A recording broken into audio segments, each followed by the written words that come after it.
우리가 이런 것도 알아야 돼 싶은 것들까지 모조리 파헤쳐보는 시간. 꼬리에 꼬리를 무는 시사 공부 한탕. 꼬리오다. 자, 여러분들 어떻게 지내고 계신지 너무너무 궁금하고요. 오늘도 저희가 아주 재밌는 이야기로 한번 출발을 해봐야 되겠죠? 네, 요즘 저희가 그 거리두기를 지키느라 어디 나가지도 못하고 맞아요. 집에 있는 것도 이제 좀 하루 이틀이지 이제 1년이 다 돼가니까 네. 이거 좀 스트레스를 풀 수 있는 방법이 좀 필요한 것 같아요. 그래요. 이런 생각을 우리나라에서만 하는 게 아니라 오? 전 세계적으로 하고 있는 것 같아요. 맞습니다. 네덜란드에서 얼마 전에요. 네. 어떤 클럽이 사회적 거리두기 규정을 지키면서도 신나게 춤을 출 수 있는 그런 이벤트를 마련을 했다고 합니다. 근데 사회적 거리두기랑 춤 클럽은 정반대의 단어 아닌가요? 좀 이해가 안 가실지도 모르겠는데 서로 거리를 두고 의자에 앉아서 춤을 추는 거래요. 근데 의자에 앉아서 춤을 추면 네. 그게 흥이 날까요? 이렇게 앉아서 추는 건 한계가 있을 텐데. 그렇죠. 어느 정도 한계가 있겠지만 저는 이 클럽이 이런 이벤트를 왜 연구했는지에 좀 주목을 하고 싶은 게 오. 때가 때인 만큼 그렇게라도 춤을 추고 싶은 사람들의 심리를 제대로 파악해냈다는 거죠. 아. 실제로 참가했던 사람들 모두가 아주 놀라운 사회적 거리두기 댄싱을 경험했다고 하니까 아주 성공적인 이벤트였다고 합니다. 그러면 흥의 나라 네덜란드에서는 네. 앉아서 이제 춤을 췄다면 네. 이제 우리 꼬리공탕에서는 앉아서 이제 공부를 하면 괜찮겠죠? 신나게 우리는 이제 공부를 하면 되는 거죠. 오늘은요, 다시 보기 특집 두 번째 시간을 마련을 했습니다. 그동안 꼬리에 꼬리를 무는 질문을 통해서 들었던 정말 많은 인문학 강의 중에서 네. 주옥 같은 강의들을 몇 개 뽑아봤거든요. 아마 복습이 되실 수가 있을 것 같습니다. 맞습니다. 이렇게 출발해 볼게요. 하나, 둘, 셋. 출발!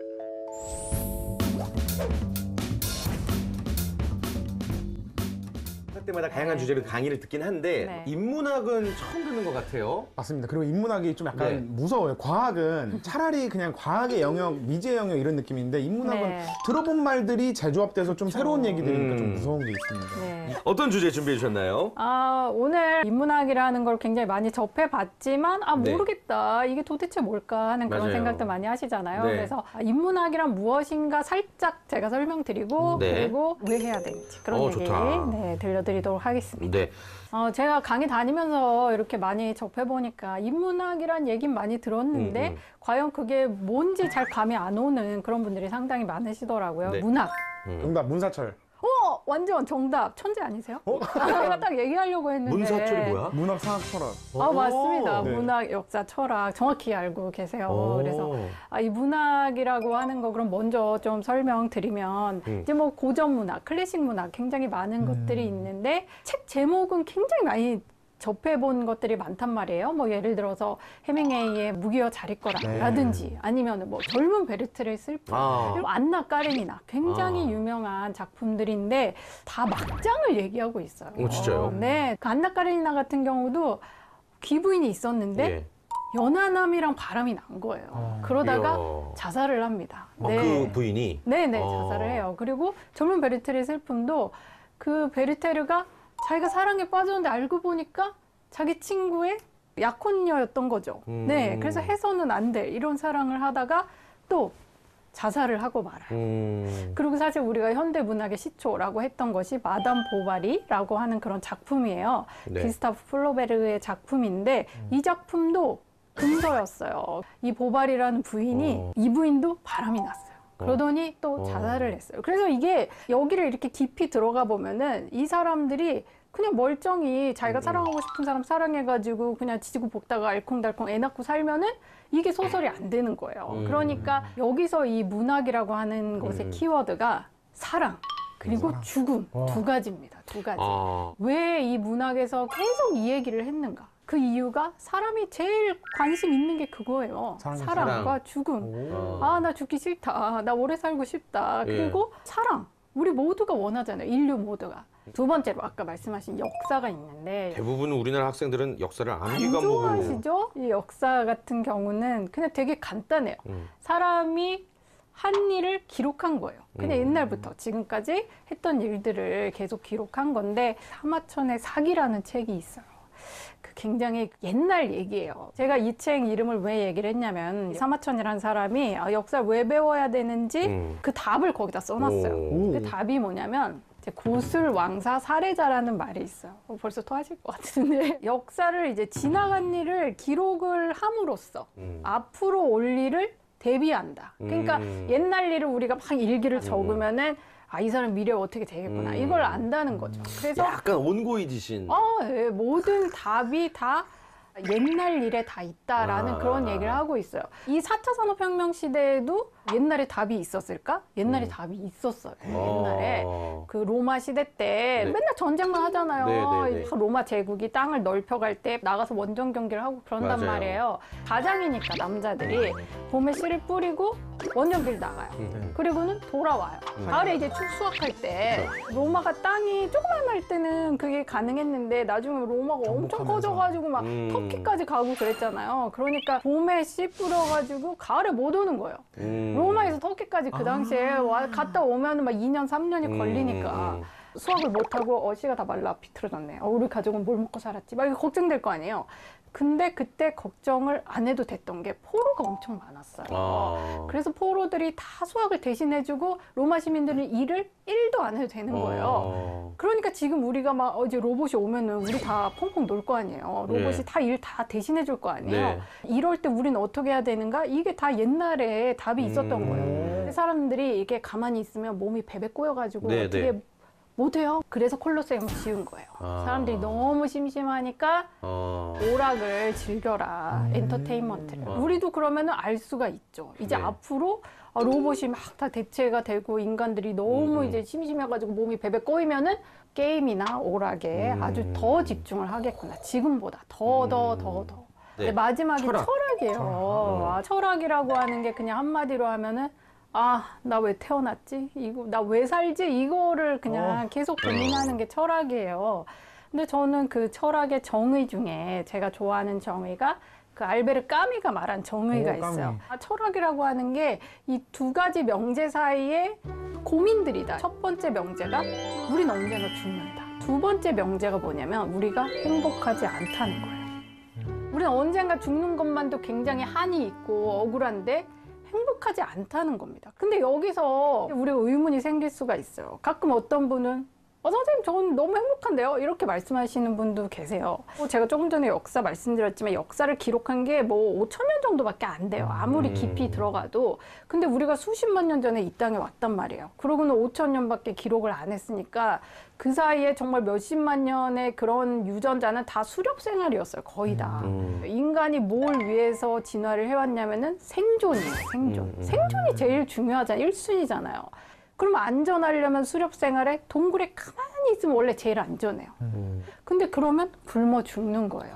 동굴 밖에 나가기 전에 막 걱정을 나 이거 나가면 밖에 호랑이 있을 것 같아. 도끼라도 만들어야 되는 거 아닌가? 막 걱정을 해가지고 준비를 해서 나간 사람이 생존의 확률이 높았겠죠. 네. 그래서 우리들은 전부 걱정하고 고민하는 사람들의 후손인 거예요. 그래서 우린 다 이렇게 걱정을 하고 사는 거예요. 걱정 막 짊어지고. 불안한 이유가 살기 위해 불안한 거예요. 네, 생존 때문에.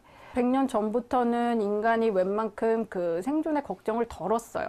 그래서 이제 내가 어떻게 하면 행복할까? 이런 생각을 하게 된 거죠. 그래서 그 사이에 있는 고민들이 철학이다라는 생각을 하시면 되겠습니다. 이 모든 네. 게 어우러진 게 인문학. 네.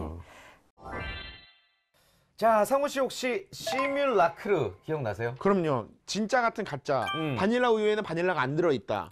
그런 거 기억이 생생합니다. 역시 우리 안광복 선생님의 강의는 언제 들어도 네. 또 언제 다시 떠올려도 꼭 기억이 날 만큼 아주 쏙쏙 명강의가 아닌가 생각이 들어요. 맞습니다. 안강모 쌤이 저의 은사님이셔서 그러는 게 아닙니다. 실제로 저는 머릿속에 가장 깊이 박히는 강의가 안강모 쌤 강의예요. 맞습니다. 철학하면 굉장히 어려울 거라 생각하실지 모르겠는데 철학의 깊은 감동을 정말 쉽게 편하게 전해주시는 분입니다. 우리 안광복 선생님과 함께 지금부터는 철학의 세계로 빠져보시죠.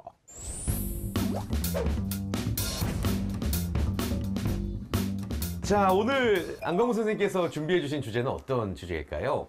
시뮬라크르라는 철학 용어인데요. 시뮬라크르. 네, 아까 우리 문제 풀어봤죠? 네. 그 시뮬라크르는 우리 문명의 핵심을 풀어낼 수 있는 핵심 키워드 중에 하나인데요. 네.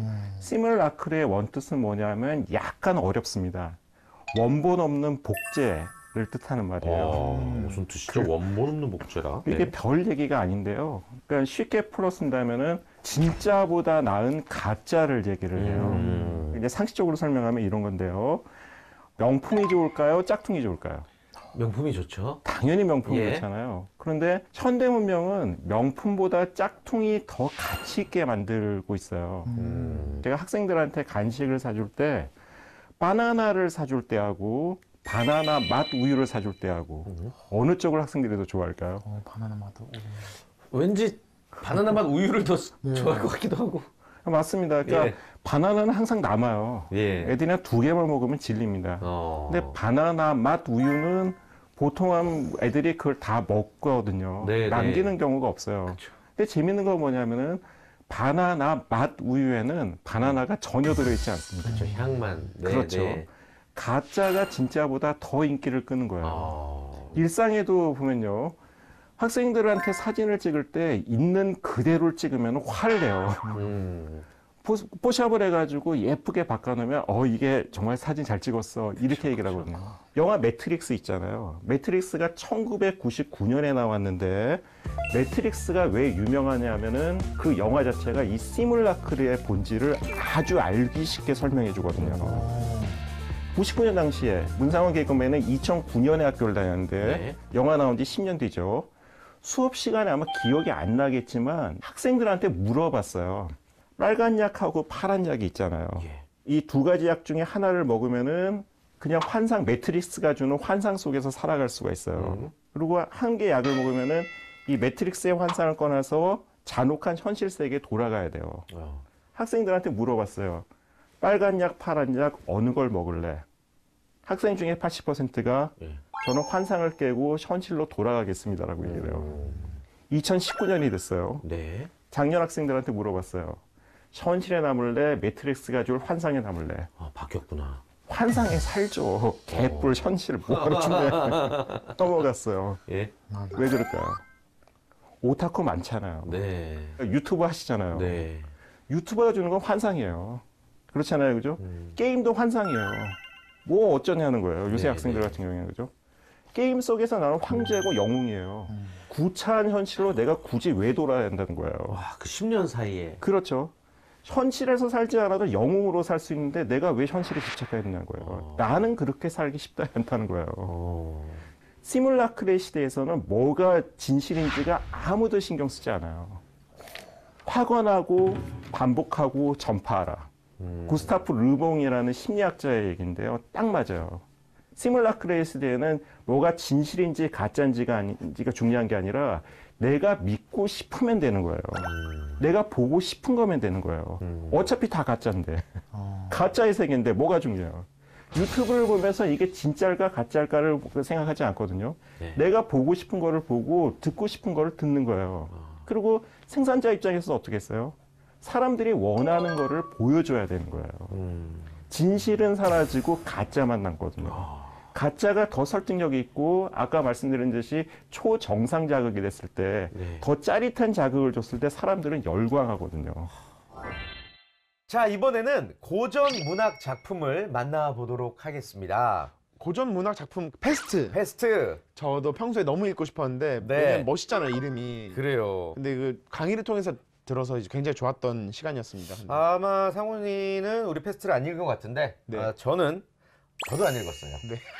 제목만 멋있지 막상 읽기는 힘든 맞아요. 그런 게 바로 또 고전 문학이 아닐까 생각이 들어요. 맞습니다. 그리고 예. 그 페스트 그 소설 내용 자체가 지금 우리 코로나 상황이랑 좀 굉장히 많이 닮아 있는 것 같아서 그렇다고 가슴이 배웠죠. 좀 예. 먹먹해지기도 하고 그 안에서 또 배워야 되는 점도 굉장히 많았던 책인 것 같아요. 그래요. 우리가 지금 이 코로나 시대에서 어떤 답을 찾아야 할지 그리고 또 어떤 노력을 해야 할지 극복하기 위한 방법들을 짧게나마 다시 한번 배워보도록 하겠습니다. 함께 보시죠.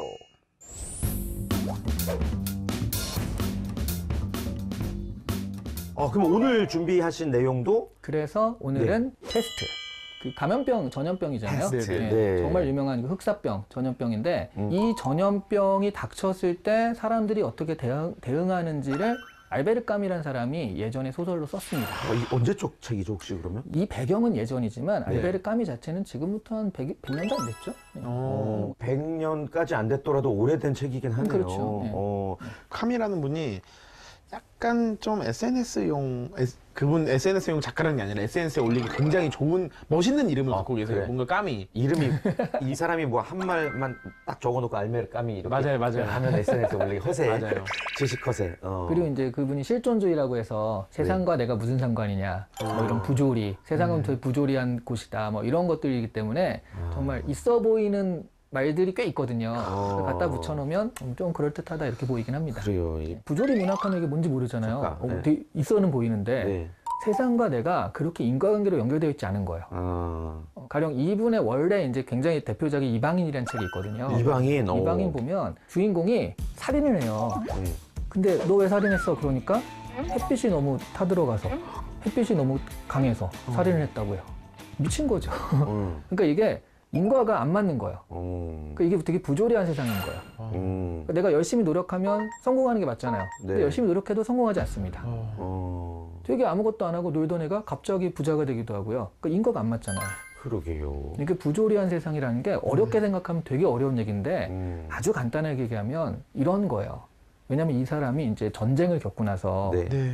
사람들이 그냥 퍽퍽 죽어나가고 아니 옆에 친구가 어느 날 갑자기 시체로 발견되고 뭐 이런 것들을 보면서 아, 세상이 그렇게 되게 인과관계로 탁탁 되어 있지 않구나. 나랑 세상에 무슨 상관이냐. 그런 것들이 이제 실존주의라고 하고 부조리 문학이라는 게 거기서 나온 문학의 한 장르라고 보시면 됩니다. 그렇군요. 그 전염병의 역사를 좀 알아야 될 것 같아요. 전염병. 네. 네. 전염병이 정말 사람들이 퍽퍽 죽어나갔을 때가 제일 처음엔 언제였을 것 같아요?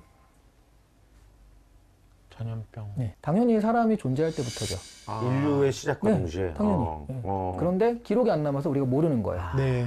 그러면 기록이 남아있을 때부터가 전염병의 시작이라고 보시면 돼요. 네. 그리스 시대에도 페스트가 있었습니다. 그리스. 그거를 그 사람들이 페스트라고 이제 인지를 하지 못한 거고요. 우리가 지금 증상이나 이런 걸 보면 아 이때도 페스트가 있었구나 짐작을 하는데 근데 정확하게 기록에 정확하게 남은 게 이제 우리가 아는 페스트인 거예요. 페스트가 그래서 한 1300년 그때 네. 이제 한번 크게 네. 돌았고 그리고 그 다음에 이제 저번 시간에 우리가 총균세에서 봤던 천연두 있죠. 천연두. 그건 이제 유럽이라기보다는 이제 아메리카, 아메리카 대륙. 아프리카 이런 데서 이제 했었고 그리고 이제 우리가 알고 있는 거 최근 들어서 코로나 때문에 많이 알게 된 게 있잖아요. 스페인 독감? 그쵸. 어. 한 1910년대쯤에 스페인 독감. 요게 이제 크게 역사적으로 보면 그 좀 족적이 남는 전염병이라고 할 수 있습니다. 네. 스페인 독감 때만큼이나 지금 코로나도 굉장히 세계적으로 문제고 위험하고 네. 오래 갈 것 같아. 까미의 페스트를 네. 그러면 좀 얘기를 하자면 제가 이것도 약간 퀴즈를 드릴게요. 네. 아니 얼굴이 너무 우울해지는 것 같은데. 네. 퀴즈를 풀겠다 그러면은 네. 바로 저희 전시 모드예요. 예. 이거 아드레날린이. 네네. 너무 진지해요. 직업병이에요. 직업병. 네네. 예, 예. 그러니까 거기 등장인물이 몇 명 나옵니다. 주인공이 누군지 한번 생각해 보세요. 주인공. 페스트의 주인공. 네, 1번 의사, 그다음에 2번 신문기자, 그리고 3번 공중보건대, 무슨 봉사단체 같은 네네. 거. 아, 네네. 공중보건대, 그리고 공무원, 그리고 신부. 이렇게 5명이 나오거든요. 오. 다른 것도 있지만 일단 5명이 주요 인물이거든요. 어. 저 공중보건대. 공중보건대. 저도요. 그거 제일 길게 말씀하셔서. 아, 네. 줄거리를 대충 보자면 네, 네. 이런 거예요. 어떤 신문 기자가 오랑시에 들어갔는데 네. 근데 그 전부터 약간 그 의사가 그 의사 리웨가 사실은 거의 이제 좀 많이 나오거든요. 신문 기자랑 리웨가 네. 약간 쥐들이 막 늘어나고 쥐들이 죽어 있는 걸 보면서 뭔가 이상한 일이 벌어지고 있다. 이거는 전염병 같은 거 막아야 된다라고 하지만 아무도 듣지 않죠. 네. 그러다가 그게 대고 해가지고 페스트가 창궐하게 된 거예요. 그리고 갑자기 오랑시를 이렇게 딱 막아버리게 된 거죠. 봉쇄가 돼가지고 들어가지도 나가지도 못하게 된 겁니다. 네네네. 그 기자가 나 잠깐 취재하러 왔다가 갇혀 있잖아요. 그러니까 나가려고 별의별 수를 쓰는데 못 나가요. 의사한테 어떻게 하면 좋겠습니까? 상의를 하는데 의사도 방법이 없죠. 그럼 차라리 우리 지금 싸우고 있으니까 도와라. 파리에서도 우리를 버렸다. 그러니까 우리끼리 잘해야 된다. 네. 그때 이제 의사 친구였던 그 공중보건대 대장 이 사람이 같이 하면서 신부가 합류하고 그리고 공무원이 이제 행정 처리를 해주면서 코로나로 죽은 사람들을 또 처리하고 뭐 그러면서 해나가는 거예요. 살아가는 거예요. 네. 그리고 이제 하다가 1년 정도 있다가 또 페스트가 자연스럽게 없어져요. 그리고 끝나요. 그럼 신문기자가 주인공이네요. 그러니까 지금 얼핏 보면 신문기자 같잖아요. 공무원. 주인공입니다. 난중일기 같은 느낌이군요. 공무원이 주인공이야. 공무원이 결국엔 그걸 차단하는 거잖아요, 계속. 여러분 이렇게 방송에서 오래 살아남으신 분은 이런 게 달라요. 촉이 달라요, 촉이. 야, 좋아. 찍어도 맞는 답을 찍거든요. 제가 이렇게 얘기할 때도 그렇지만 보통 의사라든가 네. 아니면은 신문 기자를 주인공을 생각하잖아요. 실제로 글도 그래요. 네. 그들이 주인공처럼 되어 있는데 이 소설을 지은 알베르 까미가 이 소설의 진짜 주인공은 공무원 그랑이다 라고 얘기를 했어요. 이게 사실 제가 오늘 하고자 하는 중요한 포인트 얘기예요. 여기서 그랑이 하는 일이 뭐냐면 그냥 공무를 처리해요. 네. 행정을 하다가 자기 일이 끝나면 와가지고 자원봉사하면서 도와요. 그러다가 저녁 때가 되면 집에 가요. 소설을 쓰는 거예요. 소설. 네. 자기가 그냥 평생 꿈이 소설을 하나 쓰는 거거든요. 일단 그 꿈 하나 때문에 밤마다 가서 자기 혼자 소설을 써요. 이 루틴한 생활을 반복합니다. 회사원 같지 않나요? 회사원 같다. 완전 회사원 같죠. 그 굉장히 큰 어떤 의무감 때문에 하는 것도 아니지만 어쨌든 자원봉사도 하고 거기서 끝나는 게 아니라 자기 나름의 꿈을 위해서 밤마다 자기 취미생활 같은 걸 하고. 근데 이제 까미가 얘기하는 건 이 사람이야말로 진정한 주인공이다. 민초. 이 어려움을 이기는 건 끌고 나가는 리더라든가 이런 사람이 아니라 바로 여기 있는 얘기하신 민초, 국민, 백성이다. 그런 얘기를 하는 거예요. 울림이 있네요. 네. 자, 이번에 만나볼 이야기는요, 아주 우리에게 친숙한 그런 주제가 아닐까 생각이 듭니다. 뭐 누구나 다 하고 있다는 다이어트에 관한 이야기예요. 아, 예. 올해 두기님들도 느끼셨겠지만 태진이 형님이 다이어트 굉장히 성공하셨습니다. 그래요. 저도 꼬리곰탕 한 6개월 전 거 보면은 미쳤어. 내가 저렇게 왜 그랬을까? 막 이런 생각이 들 정도로 살이 많이 쪘었는데 아무튼 다이어트에 성공을 해서 너무너무 기쁜 그런 한 해였고, 근데 제가 팁을 드리자면 잘난 척하는 건 아니고 다이어트가 작심삼일이잖아요. 네. 빼야지 하다가 3일 만에 아예 먹어 이러잖아요. 네. 그래서 3일마다 한 번씩 결심을 하면 돼요. 그것도 방법이에요. 작심삼일의 일상화. 네. 그것도 어떤 방법이 아닐까 생각이 듭니다. 저는 다이어트는 조금만 나중에 하겠습니다. 아, 그럴래요? 네. 쉽지 않죠, 이게. 그렇습니다. 맞습니다. 예. 사실 다이어트가 건강을 위해서 하는 것도 있겠지만 무엇보다도 여러분들의 어떤 정신적인 건강을 위해서도 참 중요한 게 아닐까라는 생각이 들거든요. 맞아요. 그런 의미에서 철학자들이 말하는 다이어트가 과연 무엇인가, 그리고 또 맛있는 음식을 대할 때 우리는 어떤 생각을 해야 되는가 알아보도록 하겠습니다. 지금 이 순간만큼은 맛있는 음식 생각 잠깐 버리고 다이어트에 집중해 보자고요. 선생님, 나와 주세요.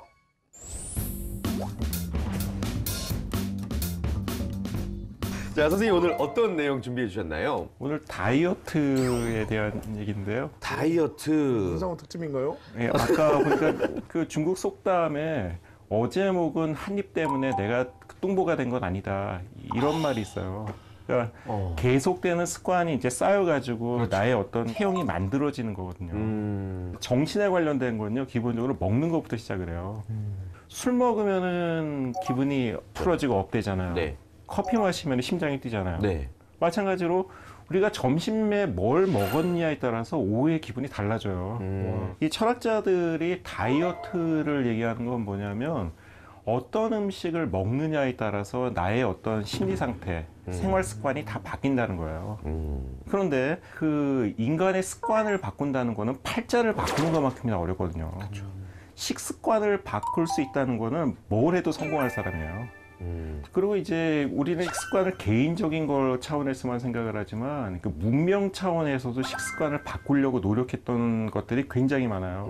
그러니까 1868년에 메이지 유신이 있었고, 그 다음에 이제 일본을 개혁하려고 여러 가지 노력이 있었는데 그 중 하나가 육식 먹기 운동이에요. 육식 고기 먹자. 먹기 운동. 일본 사람들은 원래 그 고기를 안 먹었어요. 네. 지금도 그 스시가 유명하잖아요. 네. 일본은 그 불교가 발달했기 때문에 고기를 먹는다는 거는 우리식으로 한다면 박쥐를 먹는 것만큼이나 기괴한 일이었던 거예요. 그런데 당시에 일본의 개화혁명가죠. 개화가들이 봤을 때 그 유럽 사람들은 항상 발달된 문명의 사람들은 전부 다 고기를 먹더라는 거예요. 그래서 우리가 문명 개화를 하기 위해서는 우리도 고기를 먹어야 된다. 그래서 메이지 천황이 직접 칙명을 내립니다. 일본 사람들은 무조건 고기를 먹어라. 그런데 재밌는 건 뭐냐면 그래도 일본 사람들이 고기를 못 먹었어요. 어떻게 바뀌었냐면 돈가스를 만들어서 반찬으로 먹습니다.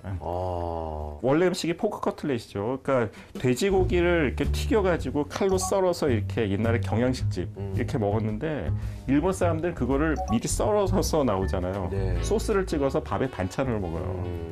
그 정도로 식습관을 바꾸기 어려운 거예요. 지중해 음식이 건강식이라 그래요. 뭐 그리스라든지. 예, 그리스라든지 이태리는 건강식이라 그러지만 가만 생각해 보면 턱도 없는 얘기예요. 예. 이태리 음식 한번 생각해 보세요. 지중해 쪽에 이태리를 얘기하는 거예요. 이태리 음식 중에 대표가 뭡니까? 파스타, 파스타, 피자. 네. 전부 살찌는 음식이에요. 그렇죠. 근데 재밌는 게 이태리 사람들은 피자를 먹고도 살이 안 쪄요. 파스타를 먹고도 살이 안 쪄요. 네. 심지어 끼니 때마다 포도주를 마셔요. 그런데 전 세계 어디에나 피자 먹으면은 저처럼 이런 몸매를 갖게 되는 거예요. 왜 그럴까요? 루틴이 중요합니다. 어떻게 먹는지. 유럽 식당에 가가지고 만약에 우리나라식으로 15분 만에 먹고 나온다. 미국인이라고 욕 먹어요. 너희가 그 헛으로 끝나는 그런 음식점. 네네네. 그런 데서는 패스트푸드 음식점이니까 그렇게 먹어도 괜찮지만은 이태리 현지에서는 아무도 그렇게 안 먹어요. 긴 시간 동안 그렇죠. 대화하고. 대화하면서 술을 깰 정도의 시간 동안 소량을 오래 마시는 거예요. 살이 찔 수가 없죠. 그러니까 철학적 사고라는 게 그렇거든요. 생각 없이 하는 게 아니라 행동을 한 다음에 무슨 결과가 있는지를 되새겨보라는 거야. 다이어트도 마찬가지로 지금은 과학 문명에 발달해서 칼로리 같은 거 다 볼 수 있잖아요. 네. 확인할 수 있잖아요. 먹기 전에 생각하고 먹으면서 생각하고 먹은 후에 또 생각하라는 거예요. 욕구 지연성이라는 게 항상 옳은 경우가 많은 삶의 태도인가요? 아, 굉장히 탁월한 질문인데요. 야. 맞아요. 욕망을 충족시키지 못했을 때는 그게 어디론가 터지게 되어 있어요. 당연하잖아요, 그죠? 등 따시고 배부를 때는 누구나 사람 좋지만 춥고 배고플 때는 다 사람 이상하거든요. 배고픈 상태에서는 내 안의 짐승이 나를 있는 대로 괴롭혀요. 그렇죠. 어떻게 해야 될까요? 그래도 한 번 더. 강아지 다루듯이. 못 참겠다. 먹어야죠. 실수를 반복하지 않으면 괜찮습니다. 이것도 아리스토텔레스 얘기예요. 누구나 제어할 수 없는 짐승의 상태가 있어요. 반성하고 나아지면 돼요. 내가 욕구 지연성을 지키지 못하고 지금 당장 쾌락을 충족시켜서 칼로리 아주 높은 음식을 입에 쳐 넣는다 그래도 괜찮다는 거예요. 다음에 안 하면 되지. 이게 반성과 숙고가 있다면 그 음식에 생각을 담으면 어떤 다이어트도 성공할 수 있다. 뭐 그렇게 정리할 수가 있겠죠. 네. 자, 오늘 꼬리공탕, 지난번에 이어서 다시 보기 특집으로 오늘 그 두 번째 시간을 마련해 봤습니다. 재밌으셨나요? 꼬리에 묻는 질문, 이 강의들은 정말 주옥 같은 것들도 굉장히 많고, 여기 오늘 이제 다시 보지 못했던 영상들도 나중에 따로 한번 찾아봐야겠어요. 그래요. 무료할 틈 없는 무료 강의였습니다. 맞습니다. 저희는 돈을 여러분께 받고 강의를 해드리는 게 아니라 그냥 누구나 다 나눌 수 있는 그런 내용을 정말 명사들을 초대해서 무료로 여러분께 전해드리고 있다는 맞아요. 거 생색 한번 내면서 인사드리도록 하겠습니다. 다음 시간에 더욱더 알차고 혹할 만한 내용들 들고 다시 찾아올게요. 우리 뚜기들 안녕. 안녕. 메리 크리스마스.